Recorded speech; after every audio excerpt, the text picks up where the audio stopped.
तो एक interesting point है that is surface area of A sphere. कह रहे हैं किसी स्फेयर का या किसी गोले का सरफेस एरिया क्या होता है, या उसे कहते हैं पृष्ठीय क्षेत्रफल। तो वो होता है 4 पाई आर स्क्वायर। जैसे भाई ये आपका कोई गोला है जस्ट लाइक दिस वन, ठीक है, ये कुछ ऐसा, ये देख रहे हैं, ठीक है, सर्किल नहीं, ध्यान रखिए गोला है, 3 डायमेंशन होगा, ठीक है। तो कह रहे हैं अगर इसकी कुछ तो रेडियस होगी ना, ये कुछ ऐसा है भाई, हमने कह दिया इसकी रेडियस आर है, तो कह रहे हैं इसका टोटल जो सरफेस एरिया होगा वो क्या होगा 4 पाई आर स्क्वायर, ठीक।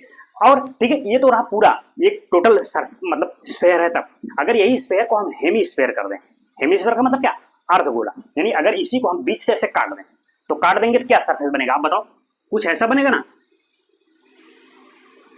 कुछ ऐसा, ये बीच से ये कटा हुआ भाग रहेगा, ठीक है, बीच से हमने काट दिया, ठीक है।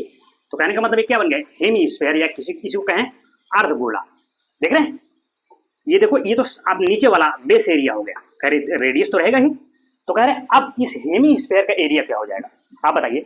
अगर टोटल सरफेस एरिया यानी पूरे गोले का था 4 पाई आर स्क्वायर, तो अब हमने बीच से काट दिया तो क्या बन गया हेमी स्फेयर। इसका सरफेस एरिया कितना हो जाएगा 2 पाई आर स्क्वायर, भाई उसका हाफ हो जाएगा। लेकिन वो कौन सा एरिया होगा, ये सिर्फ ऊपर वाला एरिया होगा, समझ रहे, ये बेस वाला एरिया नहीं लेंगे इसका हम, ऊपर वाला, इसी को कहते हैं कर्व्ड सरफेस एरिया। तो अब यहाँ एक टर्म आ जाएगा क्या, कर्व्ड। तो अब इसको क्या कहेंगे, कर्व्ड सरफेस एरिया,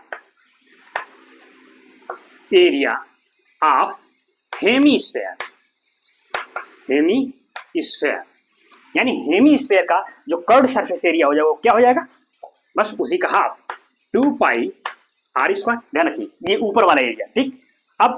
अब ये तो कर्व्ड सरफेस एरिया है, तो टोटल सरफेस एरिया की बात करें तो भाई टोटल सरफेस एरिया में क्या हो जाएगा, ये जो बेस वाला एरिया है इसको और इंक्लूड कर दीजिए।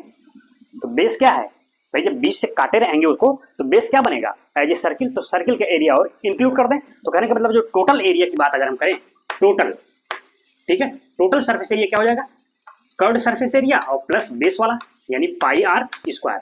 तो कितना हो जाएगा, that is 3 pi r square. ठीक है, हो गया। तो जो टोटल सरफेस एरिया हो गया that is 3 pi r square, ठीक। ये स्फेयर का टोटल सरफेस एरिया हुआ, और ये हेमी स्फेयर का। तो जब हेमी स्फेयर की बात करेंगे तो वहां कर्व्ड सरफेस एरिया होगा और उसके बाद टोटल सरफेस एरिया। तो ये 2 पाई आर स्क्वायर है और ये क्या होगा 3 पाई आर स्क्वायर, ठीक है। तो दिस इज योर कॉन्सेप्ट।